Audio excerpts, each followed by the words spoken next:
Right. So, okay. So you mentioned about the army, Professor Pasha. Now the situation has really gone out of hand. The governance structure, it seems, has collapsed because the prime minister has resigned. Several other ministers have resigned. Who do you think will take over the reins of the government? Not in terms of the leader, but in terms of the governance. Who is going to manage the situation during this period of flux, when we do not know who's going to be in power, who's going to be the person? Who do you think is going to run the day-to-day affairs currently? Just 1 second.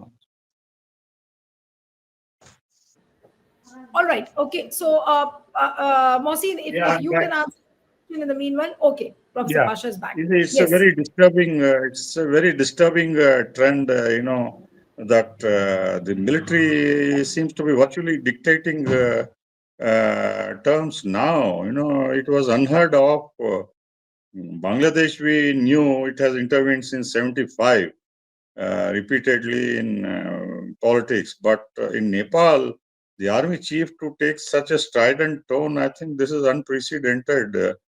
And it tells how the power has shifted, how the military perceives itself as the guardian of national security and internal stability, which we used to read and teach, being prevalent in many African countries, etc. So, you see, there is now demand to scrap the constitution, and many parties are calling for restoration of monarchy and rewriting of the constitution. No, There but are if monarchy conflicting returns, pulls and pressures. Pasha, you were saying that many people are demanding the restoration of monarchy. Now, from monarchy, the country adopted a democratic structure, and now from democracy, now they want to go back to monarchy. What is the situation in the country going to be? Will the people of the country, will the people of Nepal accept monarchy again? No, the country is divided. You see, the youngsters are completely disillusioned with this democratic experience over the last many years, because they were promised quite a lot, good infrastructure, jobs, and their economic situation would improve. In fact, it has deteriorated over the last couple of years. These civilian governments, have been bickering, and there is a certain elite which has cornered much of the resources, over which people are extremely unhappy. The inequality, the rich poor gap has widened during the civilian rule, because of enrichment of key elites who have really prospered after the overthrow of monarchy. During the monarchy, one can understand they appropriated bulk of the resources, so on and so forth. But this was not expected from civilians to behave in this kind of greedy manner, that people were left to fend for themselves. High inflation, unemployment, corruption. It was talk of the town. Every child now, if you talk to in Nepal, they talk how these civilian politicians have become Is rich Nepal, and their children. Professor Pasha, is Nepal going through the same moment which India underwent or saw when this India against corruption protests were on around 2012 and 13? Is it like the same phase which Nepal is facing currently? I am reminded of the Anna Hazare movement, which Yes, started in exactly. Delhi with Yes. RSS backing. There also, the Hindu Seva Sangh is very active, perhaps supported by the BJP or RSS there, because, this Akhand Bharat and Hindu Rashtra agenda, they don't want Nepal to fall to the communist rule or to Chinese influence. So, I'm not surprised if these things are taking place, and corruption is being. What is significant is the role of the students. They are the torch bearers of the future Nepali society, and they have been brainwashed virtually over corruption. by these interested organization, and in fact, it reflects the reality. So the accumulated grievances which were utilized in Bangladesh, the same thing is being repeated. You create a situation of dire economic necessity, like in African countries, the IMF stabilization role and the subsidy removal, so on and so forth. So Nepal was on a tight leash. Foreign investments were declining because of the instability, and there was no clear direction, economic policy from the government, which could induce foreign investment there. So Chinese also were worried about Indian elements, and we were also, I mean, because of the border problem and various anti-India things the Nepalese government were doing, we were a little touchy about how best to invest or not to invest. So in that way, foreign players now have a hand. I won't say there is a conspiracy, but this kind of situations are exploited by interested parties, whether it is India or China or United States or the British or Israel or whatever. So in that way, it is a major security problem not only for India, but through China, it may boomerang again if we are trying Right. to cozy up with the United States. All right. But Professor Mohsin, I'll come to you now. What can be the learning lessons for India and Prime Minister Modi as well from what is happening in Nepal? Yeah. So Prime Minister Modi's foreign policy has been in free fall, for the last few years, and it's not just Nepal. We had no idea what was going to happen in Bangladesh. We kept supporting an authoritarian leader who was accused of crimes against humanity, disappearances, tortures, and extrajudicial killings. We had no idea that there was so much anger building up against her till the point that it exploded on the streets and they started destroying Indian morale from 1971 war in Indian statues, started destroying Indian embassy frontage. That is, their anger was against who they perceived was intervening in supporting Sheikh Hasina. That is our research and analysis wing raw and others. So we had no idea what was going to happen in Sri Lanka when the murderous Rajapaksa brothers were removed because of street anger. Similarly, we have had no idea of what was building up in Nepal. We did not even advise Oli to calm down, etc. We should constantly in our neighbors. We are perceived as being with the government. We are not perceived as being with the people. We should not make this mistake again. Mark my words, this is not something in favor of monarchy. The youth will come out on the streets even in larger numbers if monarchy tries to take over or the army tries to take over. This is not a coup by the army either. This is a people's voice. If you look at the unemployment situation in Nepal, if you look at the anger in the quality of life and cost of living problems that they're having, nobody has brainwashed them. This is not a conspiracy by Trump or by America or by China or by India. This is a voice of the people. It's a cry of the people, and India must stand with the people, with the youth of Nepal. We should not make the mistake that we made in Bangladesh, the mistake that we made in Sri Lanka, etc. And Godi media should not get too involved in all of this. We have to, one of the first things they've done is they've gone and burnt media houses in Nepal. They're so angry with their own media because they believe that this media is in collusion with the politicians. That is, they have their own Absolutely. version of Godi No, media. in fact, this is a very disturbing thing, Professor Mohsin, and every journalist in India who is on the alternate media has posted pictures of how media offices have been burned down over there. And you're right that they suspect that they were colluding with the governmental authorities, and which is why they burned down the houses. Now, what is the biggest learning lesson for the Indian media? And is there not an import for the Godi media, what we call the mainstream media in India?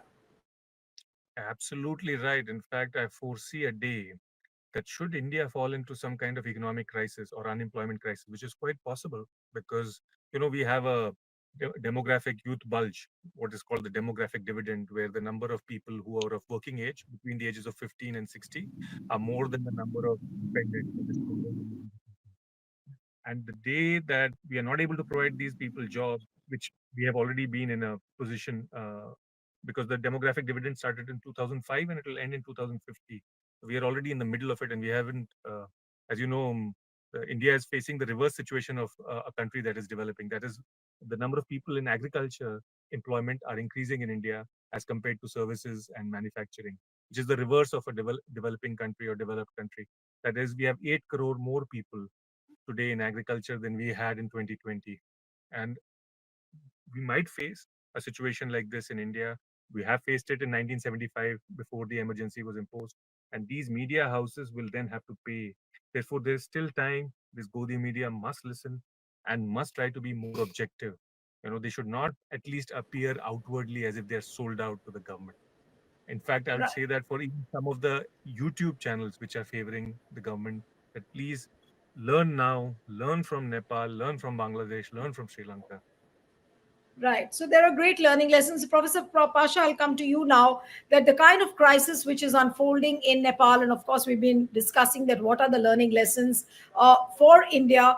Uh, will Prime Minister Modi not get worried looking at the scenes on what's happening in Nepal? Whether it is the general frustration with the ruling party, whether it is corruption, whether the approach of the media, will these scenes not worry Prime Minister Modi in our country? Well, I wish I would agree with Professor Mohsin on the Godi media and the lessons we can learn. But unfortunately, this government, the track record is, they think that they are doing a good job, whether it is the party work or through Godi media or unemployment, fourth largest economy, and so on and so forth. There's no iota of thinking that they are on the wrong track. They are convinced that theirs is the only government which is honest, truthful, and corruption free, and so on and so forth. They are living in their own, glass house. And I don't think Godi media will learn from Nepal or Bangladesh or Maldives or Sri Lanka or Pakistan or anywhere else, or even the bashing which the Americans have been giving to this government for the last 6, 7 months. Because the kind of personality cult which Prime Minister Modi has developed. He is worshipped in many places. Temples are being built in his name, and can you imagine any cabinet minister even remotely talking about some of the deficiencies of the Prime Minister? Nitin Gadkari may speak offhand here and there, but how many channels show him really? So in that way, they keep beating their drums that they have made fourth largest or third largest world economy. They are going to make 30 trillion or whatever economy, and their foreign policy success, Vishwa Guru. All their incapacities and their ill-fated policies in the neighborhood or in Gaza.